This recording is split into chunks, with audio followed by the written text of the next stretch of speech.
Halo, apa kabar pemirsa semuanya? Semoga semuanya sehat dan juga semangat pastinya. Senang sekali kembali berjumpa dengan Anda di podcast Mocha Hangat. Modal kuat, usaha meningkat. Kali ini bersama dengan saya Nabila Arin. Saya akan mengajak Anda untuk ngobrol bareng bersama dengan ketiga narasumber kita saat ini. Saya menyapa terlebih dahulu, sudah hadir bersama kami di sini. Di sebelah saya sudah hadir beliau dosen Prodi Ekonomi Universitas Muhammadiyah Yogyakarta. Ada Bapak Ahmad Ma'ruf SEMSI. Pak Ma'ruf, apa kabar? Kabar baik, Mbak. Sehat Bapak? Alhamdulillah sehat. Alhamdulillah. Ya. Semangat juga Pak pastinya? Oh, harus. Harus semangat wajib. Baik.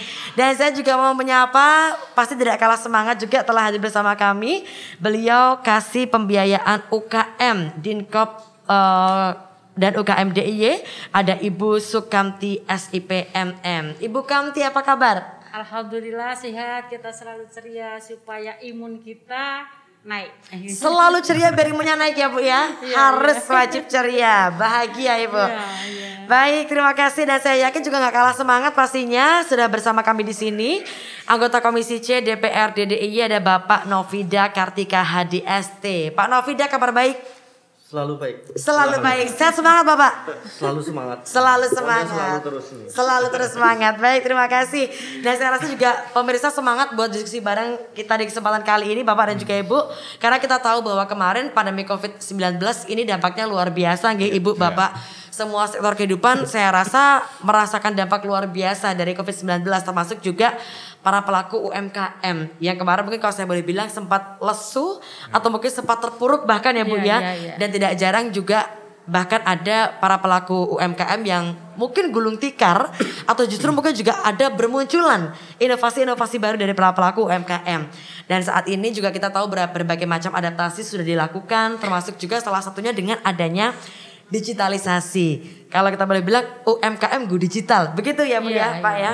UMKM go digital. Ya artinya ini suatu tuntutan baru bagi para pelaku UMKM untuk bisa beradaptasi dengan teknologi. Ada transformasi digital di sini. Nah, satu PR juga apakah semuanya sudah mampu cakap menggunakan teknologi digital dan kira-kira seperti apakah digitalisasi UMKM ini membantu para pelaku UMKM untuk bisa survive di tengah kondisi pandemi. Kita akan ngobrol kali ini dan saya mungkin akan ke Bu Kamti terlebih dahulu.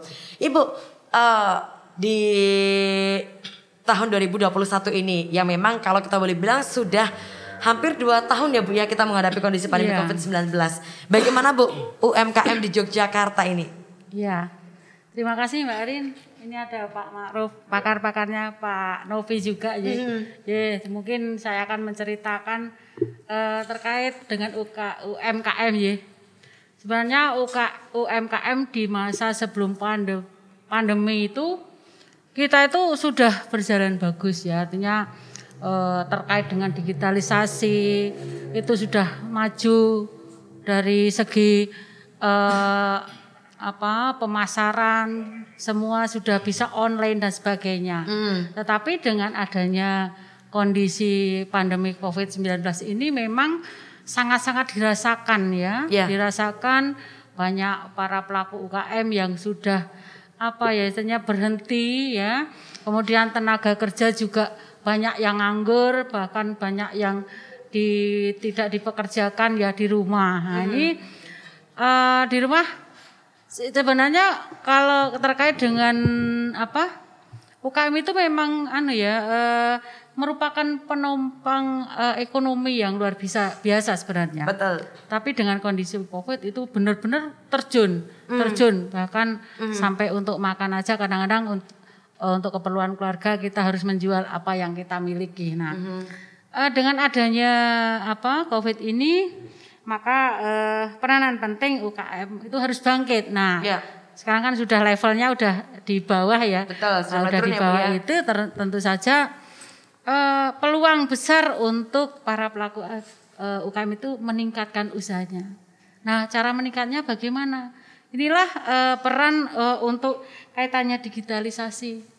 Sekarang apalagi anak-anak kecil ya Pak ya. Anak-anak kecil itu lah pinter tentang betul. Digitalisasi. Canggih ya Bu ya. Bahkan para pelaku UKM itu kalau yang sudah tua-tua itu gaptek. Nah, itu udah minta pada anak-anaknya untuk bagaimana mereka bisa berjualan dan bisa mengembangkan usahanya kembali. Nah ini yang kadang-kadang penting sekali bagaimana untuk meningkatkan pemasaran itu sangat penting. Kemudian tidak hanya itu, jadi sekarang dengan kondisi yang belum bisa bebas untuk kemana-mana, digitalisasi inilah sangat penting ya untuk bisa bagaimana kita berkarya, bagaimana kita meningkatkan komunikasi antar produsen dan konsumen kan seperti itu. Ini sangat penting sekali. Untuk itu kali inilah perlunya digitalisasi dan bagaimana pelaku UKM itu bisa memanfaatkan ya peluang bagaimana misalkan kita menawarkan barangnya itu otomatis sekarang udah secara online ya. Dengan ojol kita sudah bisa, jadi segala sesuatu sekarang sudah bisa. Nah, permasalahannya adalah apakah UKM itu sudah siap gitu ya, siap untuk digitalisasi yang modern sekarang ini ya. Ini permasalahannya. Maka dari itu penting sekali kita harus ada kebijakan-kebijakan yang pro UKM untuk meningkatkan digitalisasi. Bagaimana fasilitas yang akan kita support kepada pelaku UKM supaya UKM itu lebih maju, bisa memanfaatkan digitalisasi seperti itu. Contohnya saja sekarang ya, misalkan sebagai alat komunikasi, misalkan perbankan itu juga sekarang pakai QRIS ya, karena dengan pandemi itu kan supaya mengurangi dengan tangan kita itu sudah pakai QRIS. Nah inilah pentingnya salah satu bagaimana meningkatkan digitalisasi sampai ke pelosok-pelosok karena UKM kita itu sebenarnya luas sekali, tidak hanya di perkotaan. Kalau di perkotaan barangkali mungkin sudah sudah tidak asing lagi untuk mungkin WiFi-nya terpenuhi dan sebagainya. Tapi untuk yang UKM yang di pelosok ini yang barangkali perlu sentuhan atau perhatian pemerintah di mana untuk bisa nyembadani gimana supaya yang pelosok itu juga laku jual, bisa memanfaatkan alat itu, karena tanpa ini sekarang kalau jualan hanya manual konvensional ya Bu ya. Cuma di lingkungan juga tidak akan laku jual yang bisa mendapatkan suatu nilai tambah tinggi. Tetapi dengan digitalisasi kita sudah bisa menawarkan barang-barangnya, bahkan tidak hanya di seluruh Indonesia, sehingga pesanan-pesanan maju walaupun dengan keadaan di rumah mereka bisa produksi tapi bisa memasarkan secara online. Sehingga apalagi di dinas juga ada kebijakan sudah ada ongkir, bebas ongkir dan sebagainya. Inilah wujud perhatian dari pemerintah untuk supaya UKM itu lebih bangkit, lebih berkembang dan akan pulih perekonomiannya. Begitu Mbak Arin. Baik, Ibu. Terima kasih Bu Kamti. Artinya digitalisasi ini suatu keharusan ya Bu ya. Mau tidak mau, suka tidak suka memang harus kita ikuti perkembangan dari digitalisasi. Dan mungkin satu hal tadi yang masih menjadi PR adalah pemerataan ya Bu. Kita tahu Yogyakarta ini kan wilayahnya cukup luas dengan penduduk yang tersebar. Artinya juga para pelaku UMKM ini tersebar di seluruh penjuru di Yogyakarta. Ini mungkin yang jadi PR kita. Saya mau ke Pak Novi. Bapak, kalau kita lihat tadi kan mungkin memang betul sekarang digitalisasi ini jadi solusi buat kita bisa bergerak lagi ya Pak ya. Seperti apa Pak Novi melihat peluang para pelaku UMKM untuk bisa berkembang lewat digitalisasi dan bagaimana dengan pemerataan tadi Pak Novi? Ya. Kalau dari saya, kacamata saya bahwa sekarang ini memang eranya seperti itu Mbak. Mau tidak mau, dan ini pun saya kira bukan cuma dari saat ini. Dari kemarin 5 tahun kemarin saja kita sudah bisa memprediksi bahwa nantinya digitalisasi itu akan menjadi peradaban baru di dunia modern ini. Tentunya itu sudah sampai semua yang tidak hanya Jogja, ini mendunia kan seperti itu. Nah, yang di sini yang kemarin menjadi masukan kami dalam rapat-rapat kerja kita bahwa saya ini kan di Komisi C, Mbak. Komisi C itu membidangi pembangunan. Dan ini kita harapkan bahwa di DIY ini ada instansi khusus dalam bidang pembangunan pembangunan digital, infrastruktur digital. Saat ini kan belum ada.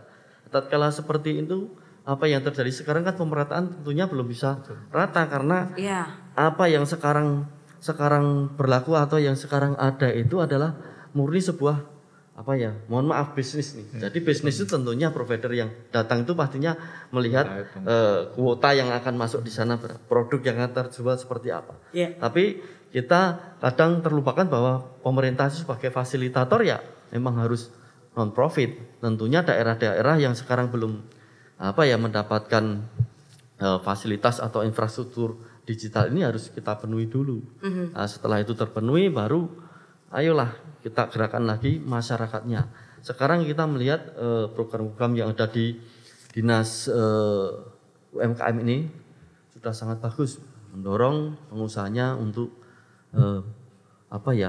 masuk dalam era digital. Hanya yang harus kita ingat lagi bahwa kalau warungnya sudah dicepakke, disiapke, tapi jalannya belum ada. Nah nanti konsumen datangnya seperti apa? Itu yang pertama.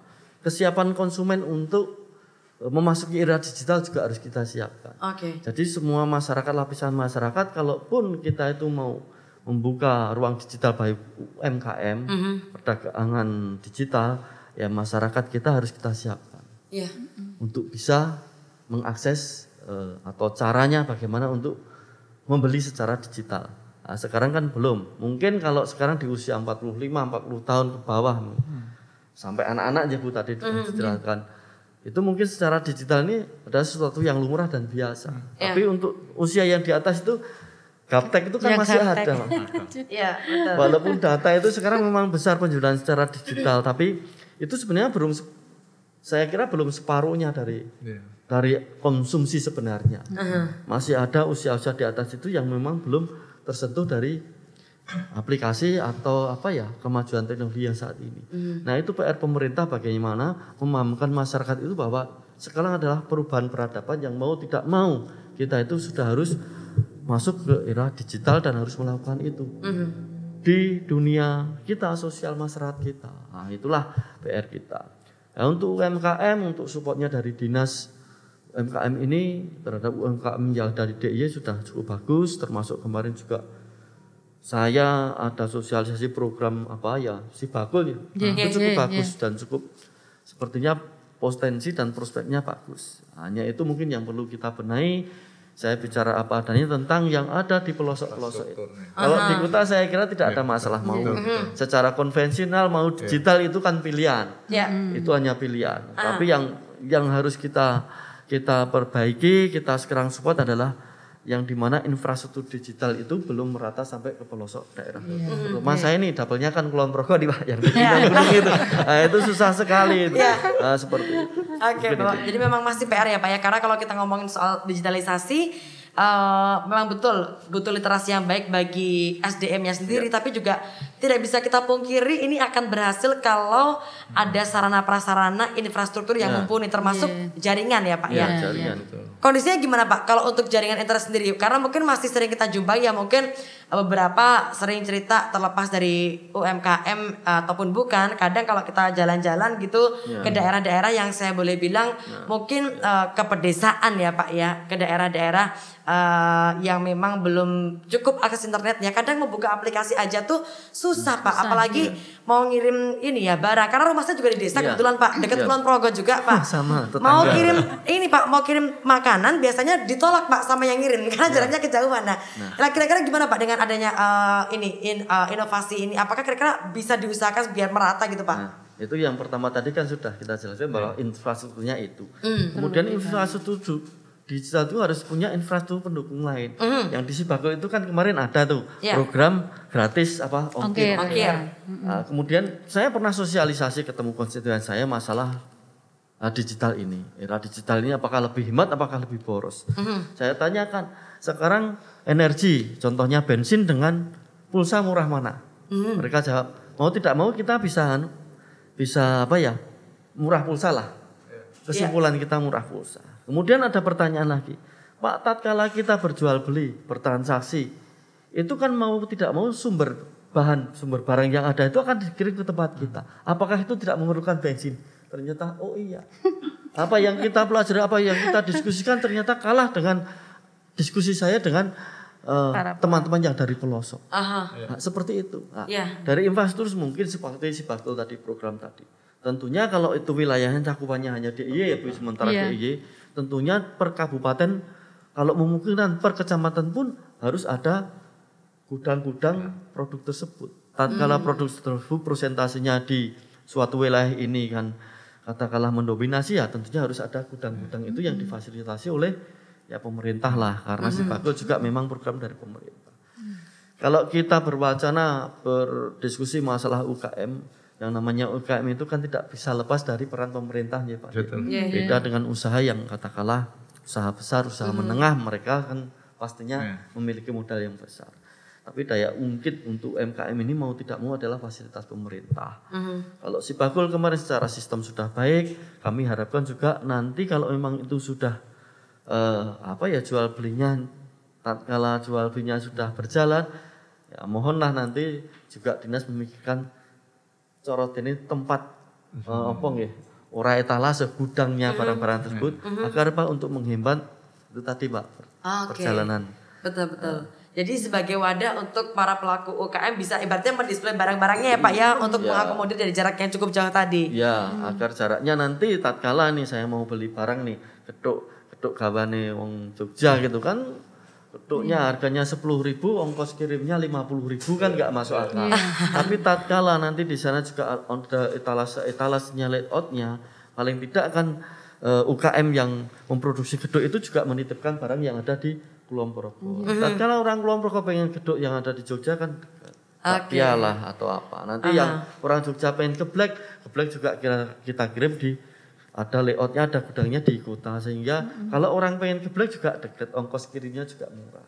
Seperti itu. Oke, baik, terima kasih Pak Novi ya. Ini juga sekali lagi pasti artinya butuh sinergi ya Pak ya bisa mewujudkan itu.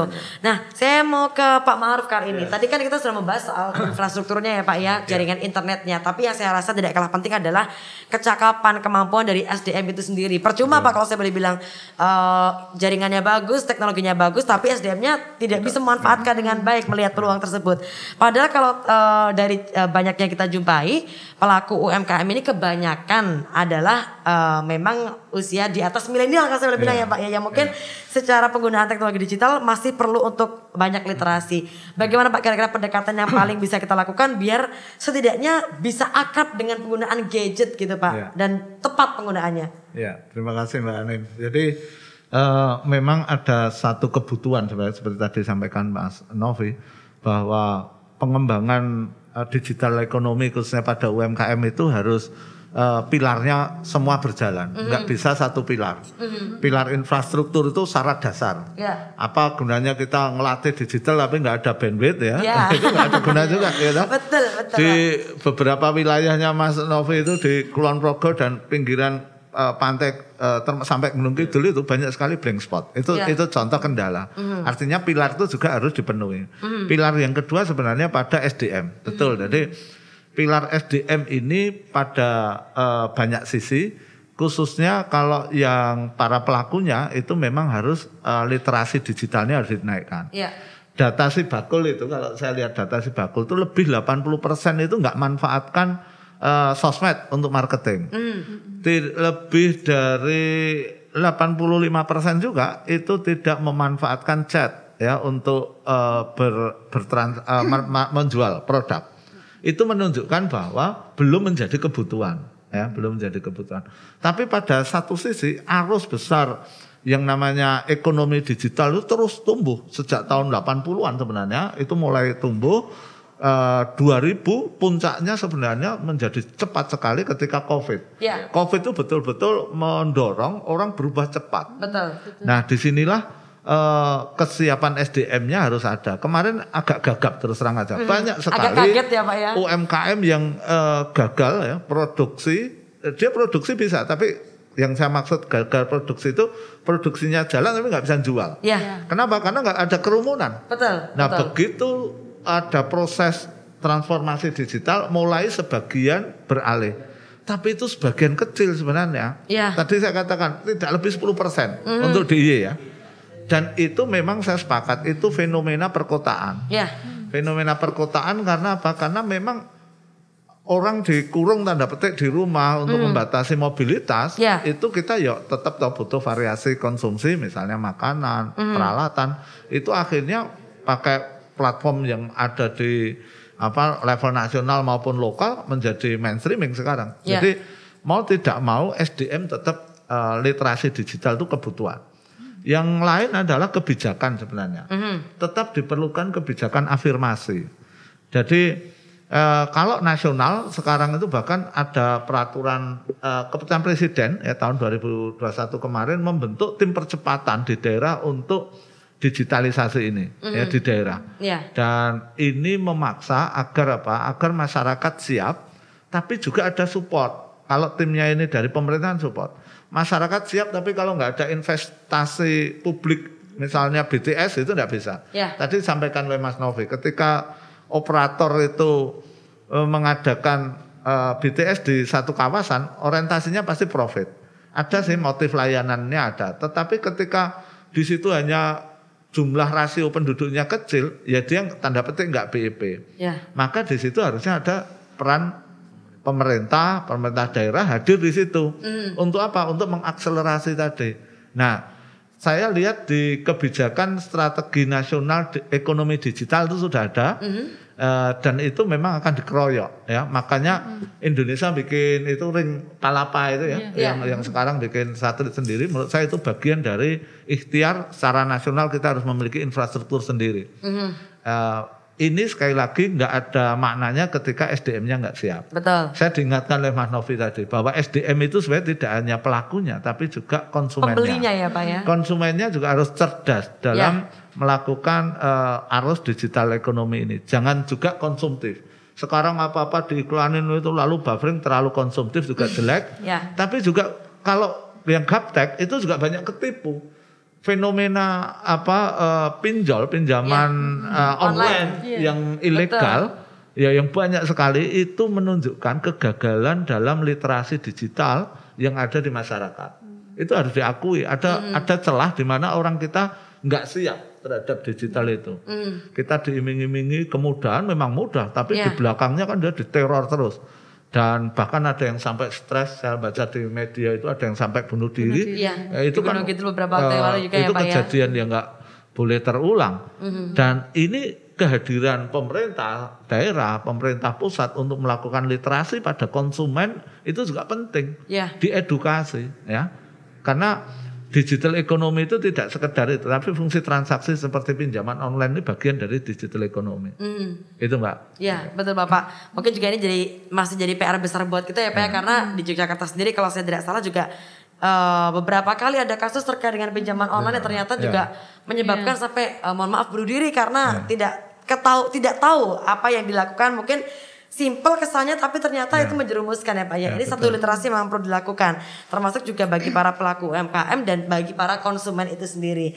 Nah dari Dinkop UKM ini kan kemarin juga sudah melahirkan suatu inovasi terbaru ya Bu, dengan adanya Sibakul ini yang memang beberapa tahun ini menjadi salah satu inovasi terbaik yang diberikan untuk dapat mendukung dari gerak langkah para pelaku UKM.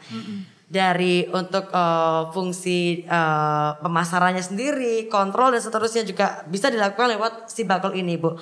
Sejauh ini Bu Kamti, bagaimana respon dari masyarakat untuk memanfaatkan Sibakul? Dan dari sekian ribu jumlah UMKM yang ada di Yogyakarta, kira-kira berapa banyak Bu yang sudah memanfaatkan teknologi melalui Sibakul ini Bu Kamti? Oh iya, terima kasih. Memang benar apa yang dikatakan Pak Novi ya, bahwa dengan adanya Sibakul ini memang kita banyak manfaatnya. Yang pertama, pada saat dulu itu belum ada Sibakul, itu kita akan mencari data UKM itu kesusahan, sulit itu.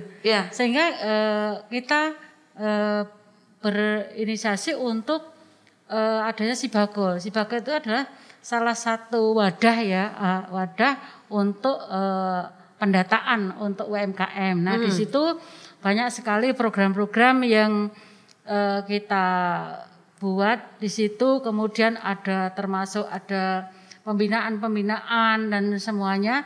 Kemudian ada juga program-program dinas ya, sebenarnya kalau masyarakat itu bisa memanfaatkan banyak sekali. Nah, apa yang ditanyakan Mbak Ari ya. Tadi memang kita sekarang ini sudah ada sekitar 3.000-an ya, 3.000 yang bisa masuk data di Dinas Koperasi dan UKM DIY. Namun pemanfaatannya memang benar apa yang dikatakan Pak Ma'ruf. Kita sepertinya belum tahu apa tuh manfaatnya, tetapi kita tetap berusaha untuk mensosialisasikan bahwa sebenarnya kemanfaatan daripada Sibagul itu banyak sekali, di mana Sibagul ini bisa mengakses kebijakan-kebijakan yang ada di Dinas Koperasi, kemudian fasilitas-fasilitas apa yang ada di dinas itulah akan terinformasi lewat Sibagul. Dan di situ ada market hub, ada tadi ongkir ya, itu memang iya. Tapi itu pun kadang-kadang ada yang dikatakan tadi UKM yang ada di pelosok, yang jauh itu memang belum mengenal. Tetapi kita selalu berusaha untuk mensosialisasikan. Setiap ada pertemuan, setiap kita ada pelatihan atau suatu perkumpulan, kita selalu mensosialisasikan apa toh manfaatnya masuk Sibagul kan gitu. Iya. Kemudian apa toh yang bisa diakses di sana kan gitu ya. Sehingga nanti semua akan bisa, kalau sudah paham tentang Sibagul, pada saat kita sosialisasikan mereka pasti akan masuk. Akan masuk dan akan memanfaatkan program-program yang ada di Sibagul. Contohnya sekarang itu sudah banyak sekali yang mengikuti ongkir ya. Iya. Ongkir ini ya belum bisa yang luar ya Pak Ma'ruf, tapi Pak Ma'ruf ini salah satu ya. Jadi jadi yang pelosok-pelosok ini yang masih takut kayaknya mau mendaftar tuh kok nggak bisa. Saya bilang kalau nggak bisa tolong ada pendamping, datang ke dinas nanti daftar akan kita dampingi sampai saya bilang iya dibimbing. Jadi jangan takut ya para pemirsa, jangan takut masuk Sibagul, karena Sibagul ini sebenarnya luar biasa fasilitas yang kita berikan ya. Nah, sekali informasi-informasi yang kita berikan, sehingga jangan takut. Nah, contohnya lagi pemasaran secara online ini juga ada, ongkir ada. Jadi kalau ongkir ini gini, kenapa kok ongkir dimasukkan di situ? Karena di masa kayak pandemi ini kan banyak yang di rumah ya pada waktu itu ya. Iya. Otomatis dengan pembeli produsen bisa melaksanakan produksi di rumah, tetapi dengan digital ekonomi tadi menggunakan alat digital, mereka bisa pesan klik.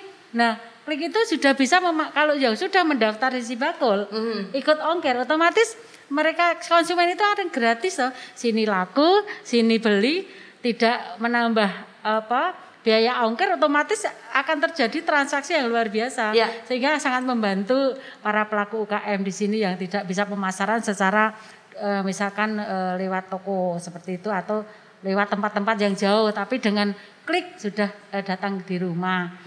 Kemudian kaitannya dengan teknologi digitalisasi ini kan dinas selalu berusaha ya untuk selalu di dalam pelatihan-pelatihan kita sudah mengarah ke sana, karena yang dikatakan gaptek tadi ya, itu memang yang sudah tua-tua itu terkait dengan digitalisasi itu sangat gaptek.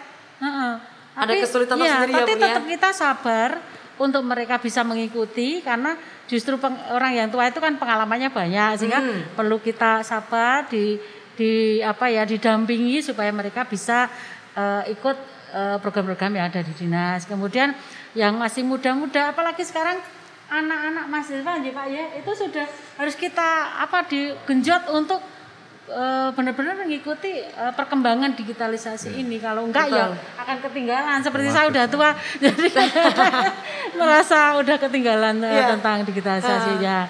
Jadi sudah banyak Mbak sebenarnya yang bisa memanfaatkan program Sibagul ini.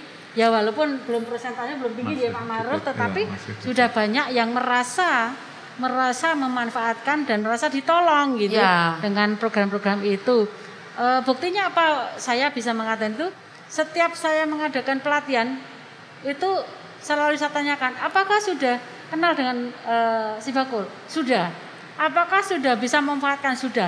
Nah inilah berarti kesadaran para pelaku usaha, bisa mereka berjejaring berjejaring dengan atau suatu dia tidak takut lagi konsultasi ke DSKPD yang barangkali bisa ada program-program pro UKM itu. Jadi inilah manfaatnya, kita harus saling berkolaborasi, saling kerjasama yang baik, bisa memanfaatkan peluang-peluang yang ada dengan kesadaran sendiri, datang ke sini mendaftarkan Sibako seperti itu Mbak. Oke, jadi mungkin memang masih perlu kita dorong terus ya Bu ya, agar masyarakat ini punya keinginan untuk wah saya harus go digital nih, itu mungkin juga harus kita tekankan ya Bu ya, karena kalau tadi disampaikan Ibu Mukti 3.000 yang mungkin sudah memanfaatkan, kita padahal Bukamti ya, tadi 3.000 yang sudah memanfaatkan, padahal kalau kita lihat jumlah UMKM di Yogyakarta itu cukup banyak ya Bu ya. Kurang lebih ada berapa Bu di Yogyakarta ini Bu?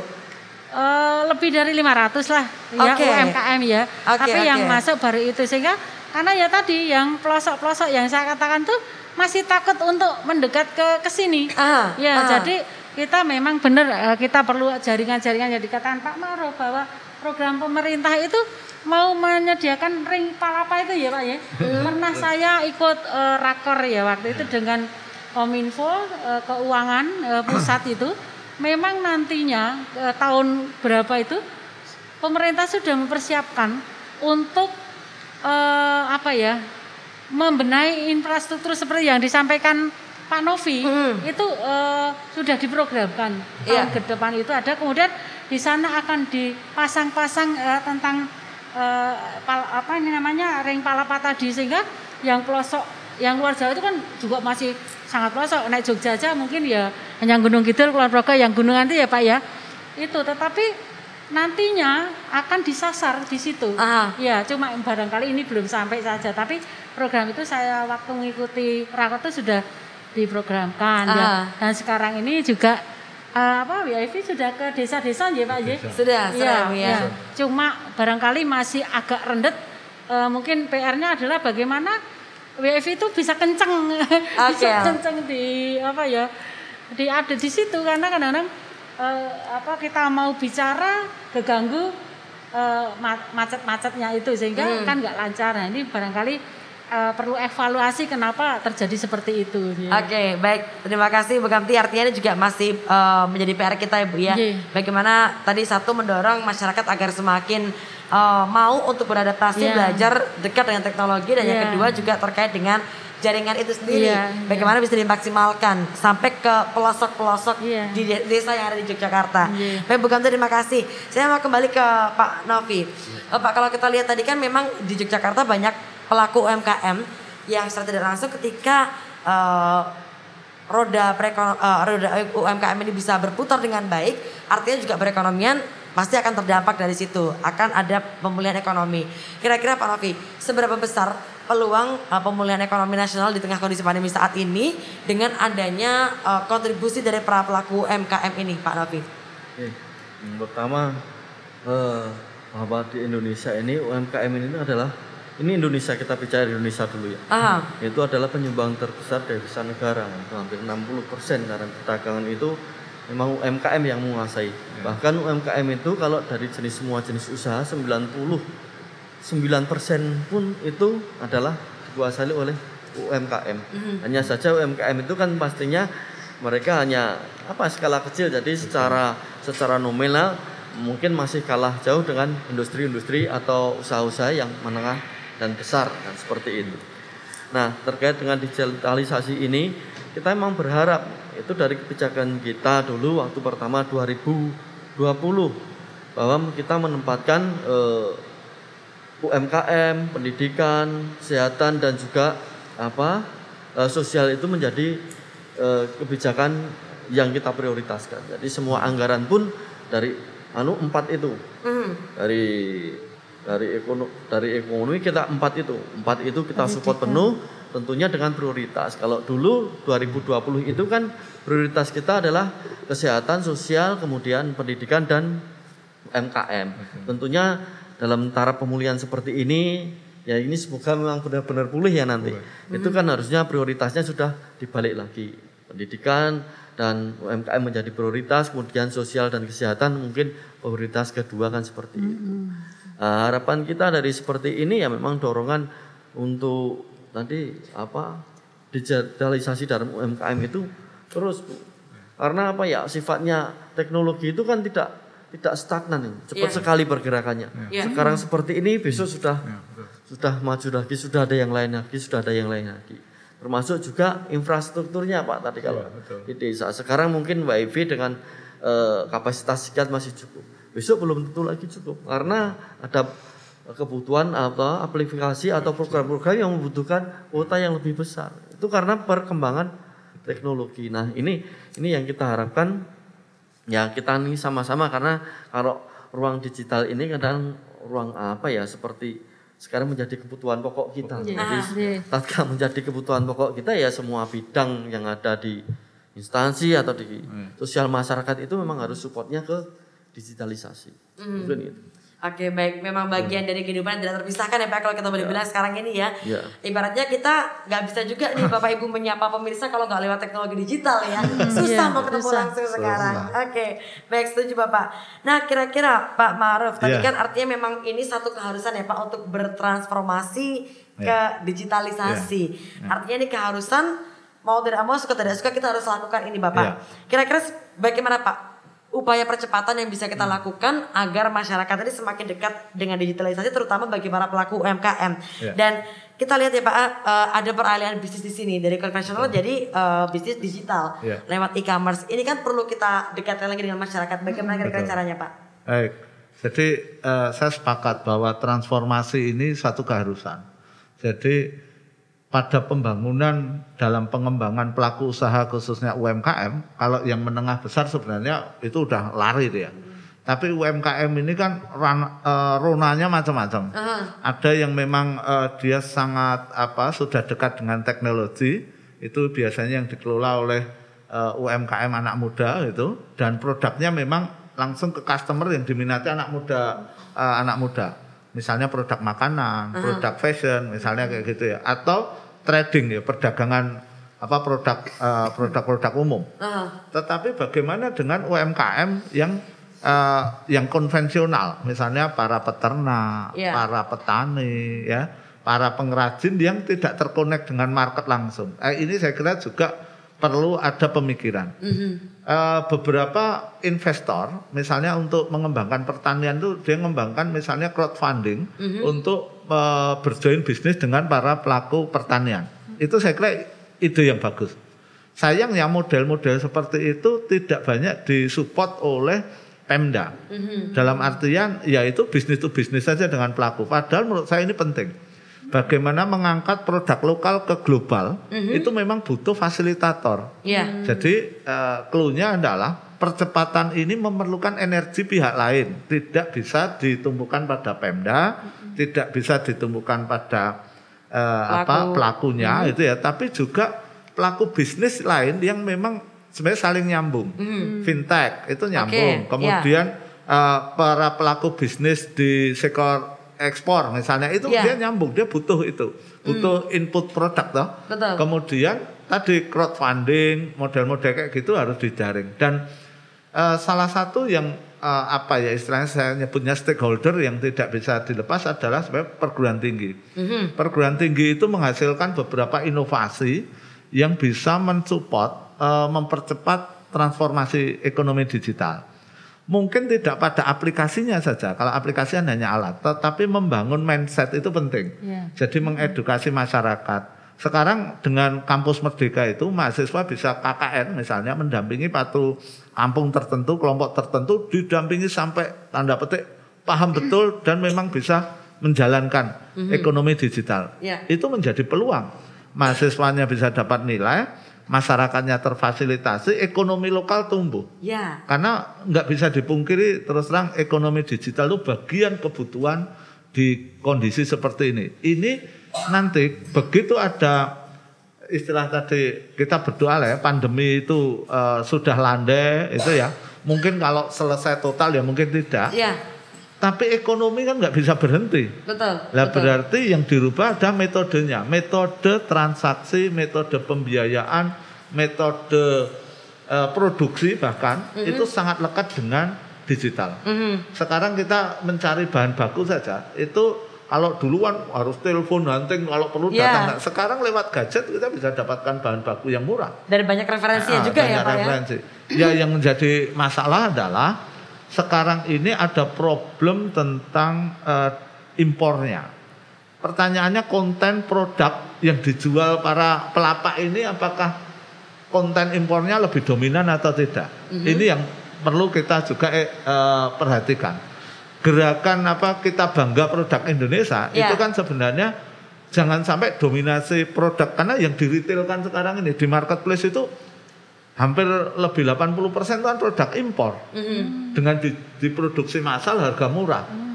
Artinya secara nyata kalau kita salah dalam transformasi ini justru membunuh UKM lokal dalam konteks berproduksi. Ini saya kira hal yang nggak boleh diabaikan. Ya, kita mendorong marketplace banyak tapi yang dijual adalah produk impor, tidak ada gunanya. Karena sekarang bisnis reseller kuat sekali ya. Nah, jadi kehadiran regulasi negara di sini dan juga pemerintah daerah itu menjadi penting. Kita berpihak pada siapa? Satu, pada UKM-nya yang memang dia bisa menjual produk keluar itu bisa ekspor maupun luar daerah. Yang kedua, yang memproduksi dari konten lokal. Itu yang harus disupport ya. Tapi kalau dia justru konten impornya lebih tinggi, ya nggak usah prioritas disupport ya. Karena itu justru bagian dari tanda petik ya mengancam ketergantungan kita pada produk impor. Ya. Itu yang harus jadi catatan Pak untuk percepatan tadi. Oke, baik Pak, artinya bukan hanya tugas 1-2 pihak saja ya Pak, tapi banyak sekali yang memang harus ikut terlibat di sini agar bisa terwujud percepatan dari upaya digitalisasi untuk UMKM tadi. Baik, setuju Pak Ma'ruf.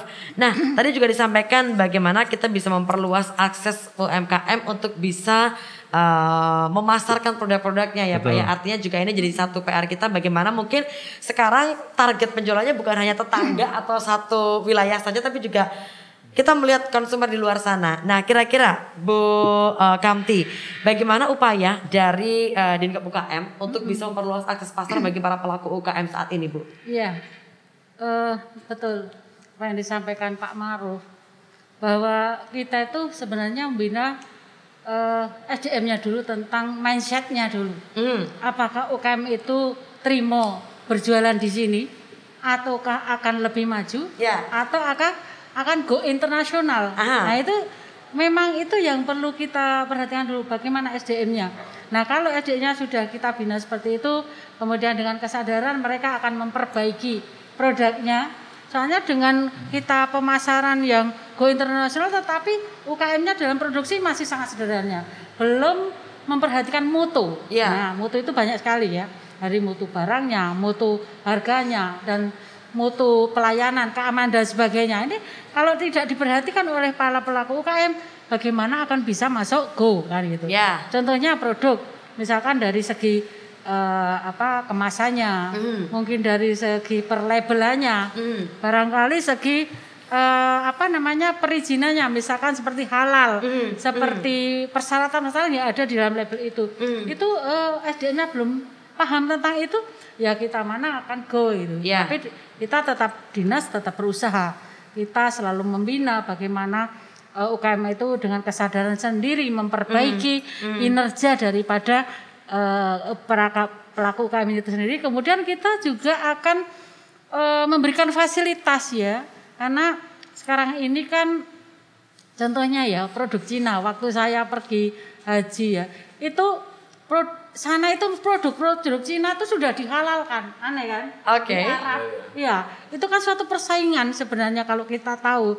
Makanya dinas juga kita mensupport, misalkan ya kita sudah berusaha bagaimana UKM itu memasarkan, misalkan di Nia, di kota gede di bandara itu kita sudah menyiapkan tempat-tempatnya. Kemudian di Jakarta kita lewat Smesco-nya, nah, itu kan sudah membantu untuk pemasarannya. Kemudian juga lewat bebas ongkir ya, itu kita sudah bisa membiayai ongkir yang tidak hanya di DIY tetapi di luar DIY. Sudah kita bantu seperti itu pemasarannya.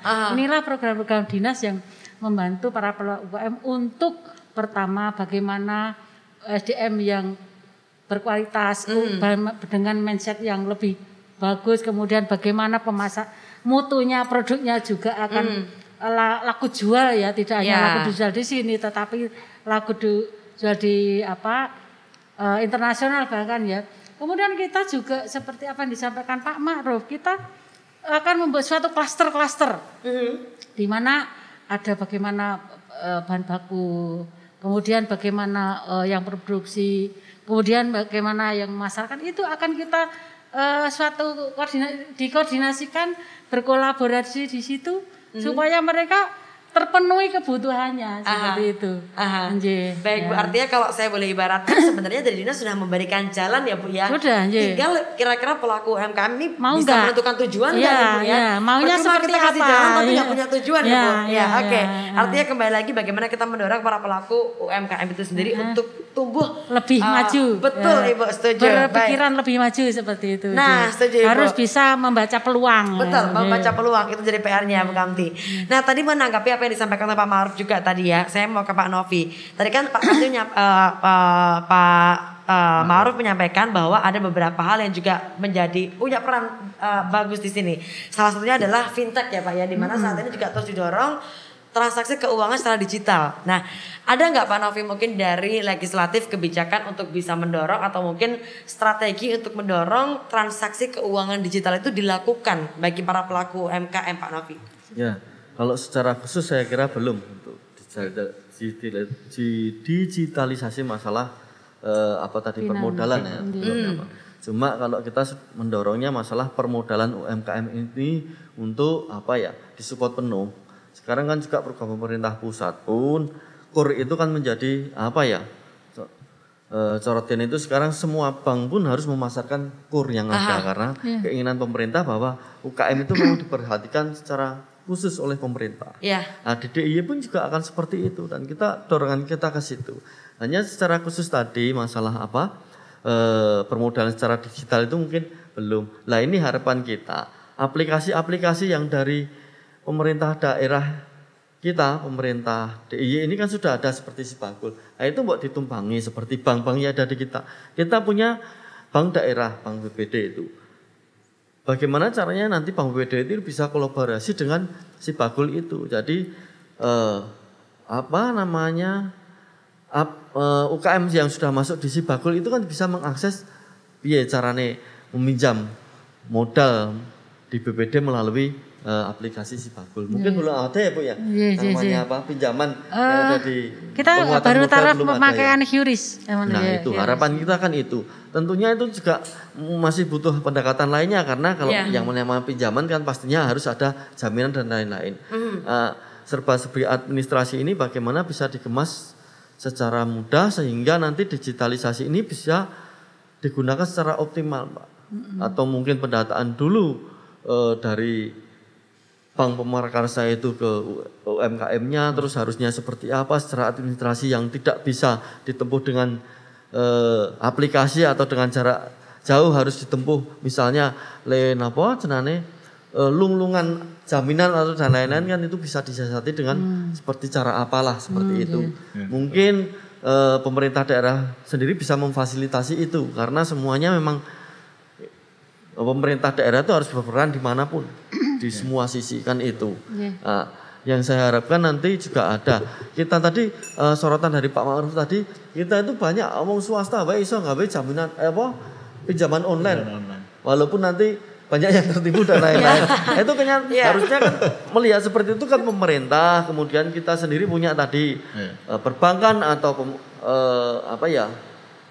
perbankan lah. Kita punya BUMD yang bergerak dalam perbankan itu juga harusnya kita kan sudah menyoroti itu. Ternyata masyarakat kita banyak dirugikan dari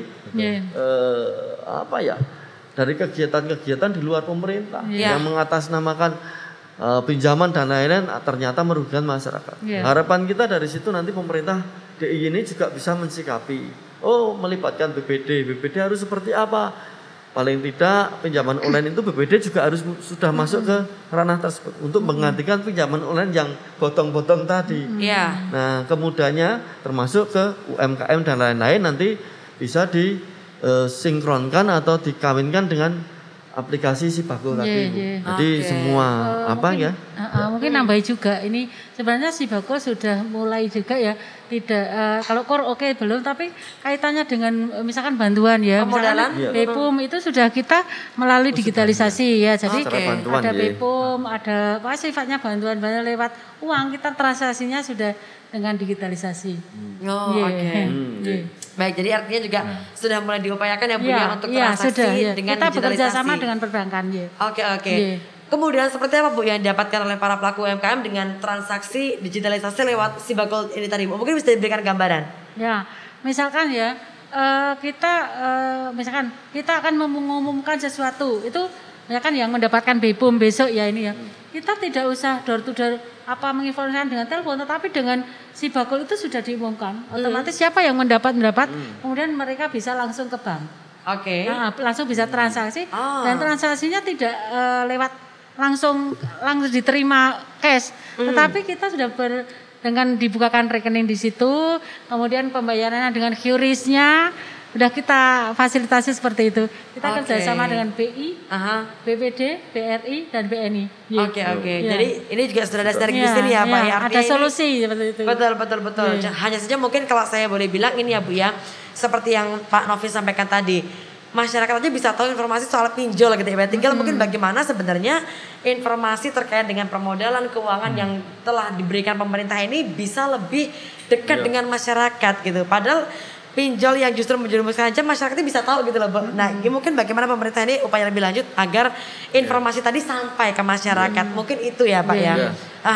Nah, melihat ini Pak Ma'ruf, artinya sebenarnya apa sih Pak yang harus kita perbaiki? Mungkin kalau saya lihat kan sebenarnya sampai masyarakat ini belum tahu informasi tersebut, kemudian juga sampai terjerumus dalam tadi keuangan yang memang bukan dari pemerintah tadi Pak. Itu kan karena ketidaktahuan ya Pak ya. Bagaimana Pak biar informasi-informasi yang sebenarnya baik untuk masyarakat ini bisa sampai tepat sasaran kepada masyarakat. Apa yang bisa kita lakukan Pak? Jadi gini, digitalisasi ini juga jangan sampai jadi euforia. Kita gegap gempita ke situ, tapi kita terlena substansinya. Karena substansi digital ekonomi itu naikkan produktivitas.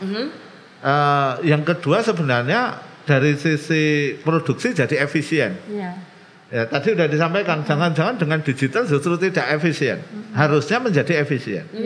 Yang kedua adalah perluasan pasar sehingga tadi omsetnya naik, omset naik otomatis profitnya naik. Itu substansi. Nah, yang sering terjadi adalah justru digitalisasi ini memunculkan konsumtif sifat konsumtif ya, konsumerisme itu tinggi sekali. Barang yang sebenarnya nggak perlu dibeli lalu dibeli karena iming-iming dari marketplace misalnya. Ini juga perlu diperhatikan. Artinya apa? Selain tadi regulasi, kalau regulasi tentang fintech macam-macam itu OJK terus melakukan patroli cyber itu terus ya. Polda pun kan melakukan, kepolisian melakukan cyber operasi cyber juga untuk bagaimana ketika ada modus-modus kriminal pencurian data termasuk bahkan penipuan gitu ya melalui ekonomi digital itu dikurangi ya, dicegah lah kira-kira begitu. Tetapi yang mengedukasi tentang masyarakat untuk tidak konsumtif, kemudian UMKM untuk lebih produktif mau memanfaatkan, ini saya kira kerja bersama. Pemda juga nggak akan bisa menjangkau semua sebenarnya. Jadi yang perlu dilakukan terus campaign ya, melakukan sosialisasi terus dengan berbagai metode tentu.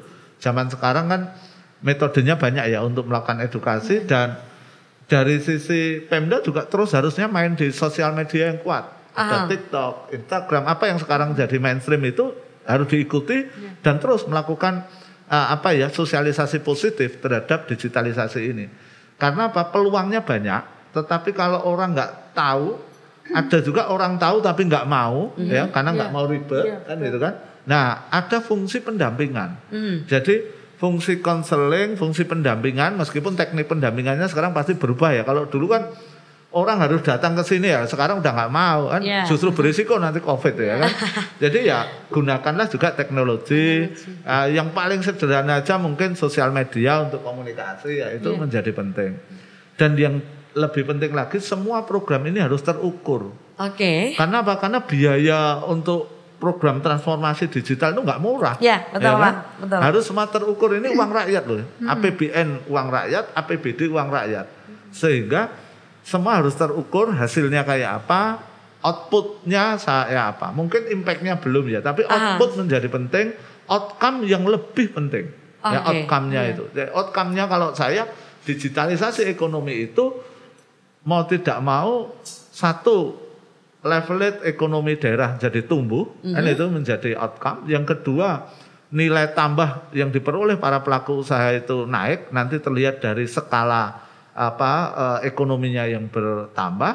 Yang ketiga, memang ada perubahan budaya tanpa harus kita kehilangan jati diri. Ya, itu yang terpenting. Jadi unsur edukasi, unsur kebijakan yang melindungi menjadi penting. Saya kira itu Mbak Ani. Oke, baik, edukasi dan kebijakan yang melindungi ya Pak ya. Jadi jangan sampai transformasi ini justru membawa masyarakat ke dalam suatu kondisi yang mungkin tidak pernah kita bayangkan sebelumnya Pak. Semua harus terkontrol gitu ya Pak ya. Ada dosisnya, ada batasannya.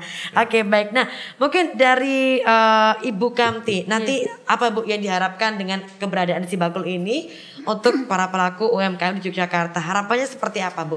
Harapan kami para pelaku UMKM mencoba mengenal Sibakul ya. Sehingga kalau dengan mengenal, apalagi mendaftar. Mendaftar di situ supaya mereka akan lebih dekat. Ya. Kalau sudah dekat, mereka akan tahu program-program pemerintah yang ada di situ. Tadi disebutkan Pak Ma'ruf bahwa perlunya lewat IG, lewat apa namanya informasi-informasi. Iya. Kita ya, udah berusaha, misalkan ada suatu kegiatan, ada suatu informasi, kita bisa klik di IG ya, Instagram itu udah buka, bisa ada informasinya dengan kita. Sibakul juga selalu kita memasukkan program-program kita. Jadi jangan takut dengan Sibakul. Dekatlah dengan Sibakul, masuklah Sibakul. Supaya mereka kalau ingin maju itu pasti bisa. Karena di sini dengan ada Sibakul itu dia akan ke sini daftar, kemudian ada konsultan. Dia kesulitannya apa toh sebenarnya? Maunya apa gitu. Kita akan menampung dan akan memberikan suatu pembinaan sampai pelaku UKM itu maju. Maju dalam hal dari manajemennya, dari pola pikir SDM-nya ya, dari segi pemasarannya. Pokoknya dari A sampai Z itu sebenarnya dinas koperasi itu ada. Ya. Siapa kenal Sibakul, siapa? Ya. Jangan takut datang konsultasi ke dinas karena ada konsal, ada PLUT ya. Di sini ada PLUT Pusat Layanan Usaha Terpadu. Ya, di sini mencetak wira-wira usaha baru ya. Yang masih startup bisa, yang sudah akan naik kelas bisa, yang sudah akan pemasaran go internasional kita bisa. Dan sekarang ini Kementerian Koperasi dan UKM itu selalu mengajak kepada pelaku UKM yang ada di daerah istimewa Yogyakarta, ayo do ekspor, ayo lewat saya, ayo tak fasilitasi, ayo ke sana ikut pameran atau ikut ekspor, ada peluang. Jadi jangan takut. Gitu aja. Ya, jangan takut ya, tak kenal maka tak sayang. Jadi kenal dulu Sibakul biar makin sayang nanti Pak. Kalau takut ya nggak kenal, akhirnya nggak tahu program-program pemerintah. Betul Pak Kamti. Baik, matur nuwun. Mungkin dari Pak Novi harapannya seperti apa Pak ke depannya nanti? Ya, harapannya pemerintah daerah selalu mensupport apa yang dibutuhkan oleh masyarakat. Termasuk digitalisasi ini, harapan kita juga tidak hanya UMKM nantinya, juga menyentuh seluruh sosial masyarakat yang ada di wilayah kita kan seperti itu.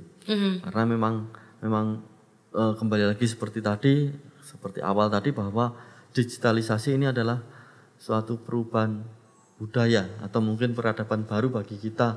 Dan memang inilah yang sekarang kenyataan itu yang kita harus lewati adalah seperti ini. Makanya tadi Pak Ma'ruf berkali-kali menyatakan bahwa edukasi tentang digitalisasi ini juga tidak hanya pada pedagangnya, tapi pembelinya pun juga memang harus kita edukasi. Termasuk yang sekarang itu menjadi kendala adalah ketakutan pembeli tentang tadi kriminalitas atau penipuan yang terjadi di wilayah ini digitalisasi ini. Nah, itu yang harus kita edukasi, kita harus bisa menjamin masyarakat atau konsumen bahwa kita menggunakan aplikasi, kita menggunakan media digital ini adalah sesuatu yang aman. Itu yang pertama sekarang yang harus kita tingkatkan itu. Oke, baik, keamanan digital ya Pak ya. Terakhir mungkin dari Pak Ma'ruf, harapannya seperti apa Pak? Ya, harapan saya tentu bagaimana transformasi digital ini terus berjalan, terukur, ya perjalanannya terukur. Kita tidak harus membabi buta untuk melakukan proses ini. Yang penting target-target kemanfaatan itu tercapai. Kenapa? Karena tadi kemantapan pengetahuan, kemantapan sikap itu menjadi penting, baik itu pada pelaku bisnisnya maupun konsumennya dalam proses transformasi digital ini. Kalau tidak, nanti kita kejebak satu, kita hanya menjadi konsumen yang hanya tanda petik ya, hanya user aja dari proses yang sekarang berjalan ini, dan bahkan bisa jadi korban. Dan negara pasti hadir ya untuk pelindungan tentang transaksi keuangan. OJK terus melakukan regulasi dan pemantauan. Kemudian kepolisian juga melakukan istilahnya patroli cyber gitu ya. Tapi dari sisi masyarakat juga memang kita jangan tergesa-gesa. Sekarang banyak loh masyarakat yang karena iming-iming dari digital ini, akhirnya dia menaruh investasi tertentu, nilai tertentu, akhirnya hilang uang. Gaji sebulan hilang dalam permainan sehari. Itu iming-imingnya kan nanti dapat returnnya 20%, 30%. Betul. Nah, disinilah butuh literasi. Jadi literasi digital itu penting, literasi finansial juga penting. Dan pasti sekali lagi ini jangan dilakukan secara sporadis itu ya, tapi harus tertata. Jadi ada tahapan yang terukur. Itu yang penting bagi saya. Baik Bapak, transformasi yang terukur ya Pak supaya tidak terjerumus pada perubahan yang mungkin tidak pernah kita bayangkan sebelumnya. Baik, terima kasih banyak Pak Ma'ruf, Pak Nuwun, Bu Kamti, terima kasih, Pak Novi, terima kasih banyak untuk diskusi kita kali ini. Kita berharap semoga semakin banyak UMKM, para pelaku UMKM yang mau go digital, semakin dekat dengan digitalisasi dan juga berani berinovasi, menyadari bahwa memang digitalisasi ini menjadi solusi untuk bisa berinovasi di tengah kondisi pandemi saat ini. Dan yang jelas juga bagi pemirsa jangan lupa tak kenal maka tak sayang. Jadi kenali dulu si bakul biar jualannya makin mantul gitu ya Bu ya. Iya, betul. Baik, terima kasih pemirsa semuanya dan kita jumpa lagi di podcast Mocha Hangat berikutnya. Saya Fena Bella Arin, sampai jumpa.